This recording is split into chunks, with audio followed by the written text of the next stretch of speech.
وهابی و سلفی چیست؟ فرق در بین وهابی و سلفی چیست؟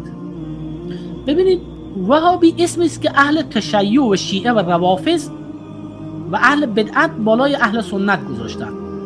لحاظا شما بسیاری از کانال های روافض که ببینید میگه بخاری وهابی بوده، میگه اصلا وهابیت از ثقیفی بن اسرائیل شروع شده از زمان ابوبکر صدیق که خلیفه شد.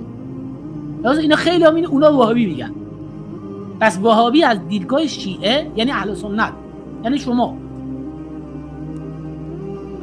و مگری که شما کسی باشید که روافض را برادر خود بدانید و روافض را بگین که مشکل جدی ندارن، خیر از به ازواج مطهرات توهین میکنن، به صحابه را کافر میدانن، اینا مسائل مهمی نیست، ما برادر هستیم با هم دیگر.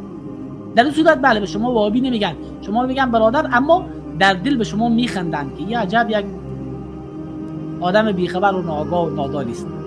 البته من دوست گرامی شخص شما و منظور به نیست، یعنی همون کسی که یعنی معتقد است به چنین الفاظی.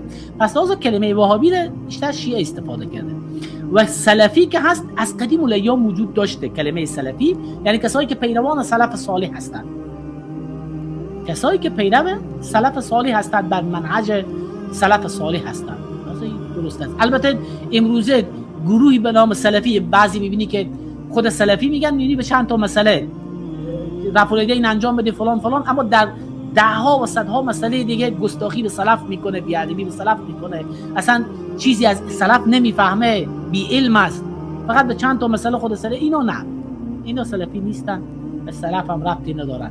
سلفی واقعی کسی است که پیرو سلف صالح باشد و بر منهج سلف صالح باشد و از نظر ما ائمه بزرگوار عموما بر منهج سلف صالح بودن و در طول تاریخ علمای بزرگ اسلام بر منهج سلفی بودن، بر منهج سلف بودن. اسم ما مهم نیست، اسم اصلا اهمیت نداره، اسم مسلمان هستیم ما. تمام.